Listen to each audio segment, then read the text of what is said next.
Today's video topic is internal bleeding after a C-section. A C-section is a major surgery, and in some cases, postpartum bleeding can occur.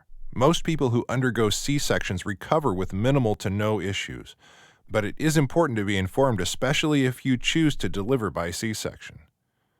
You need to understand what's considered normal bleeding during the recovery period, as well as when to seek help to reduce your risk of complications. Symptoms of internal bleeding after a C-section. It is usual to bleed after giving birth by C-section. However, excess bleeding can be dangerous.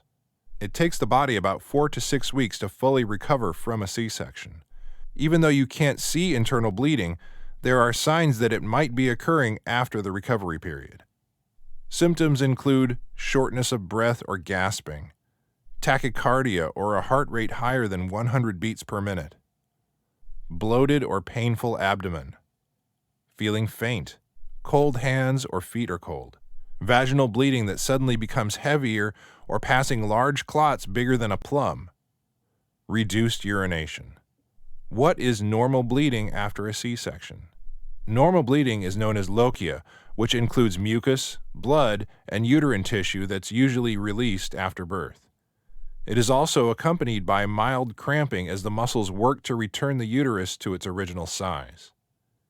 C-section recovery doesn't involve as much bleeding as those who delivered vaginally.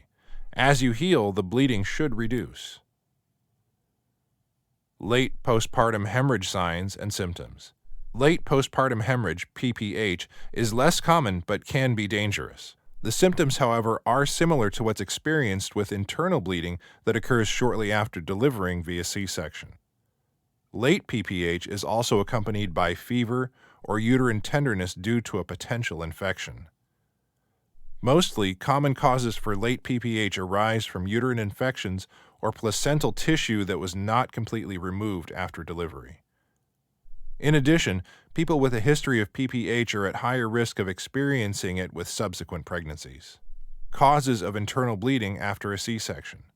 The causes of internal bleeding after a C-section include incomplete removal of the placental tissue, uterine atony that occurs when the uterine muscle doesn't constrict the many blood vessels that were formed during the pregnancy, an infection in the uterus at the incision site. Patient and family history can also increase your risk of experiencing internal bleeding after delivery.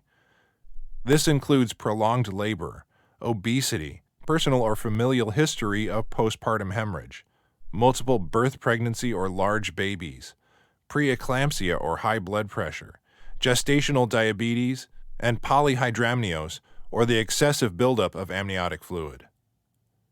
Treatment options for internal bleeding after C-section. Or interventions are taken too late, it can be deadly. Taking a proactive approach can ensure positive outcomes. This includes a wide range of treatment options depending on the severity or the cause of bleeding. The treatment options are manual uterine massages to help contract your muscles, blood transfusion, uterine artery embolization, and medications to contract the uterine muscle. Thank you for watching our video. Please do not forget to like and share the video. Also, please subscribe to the channel to stay updated on our latest videos.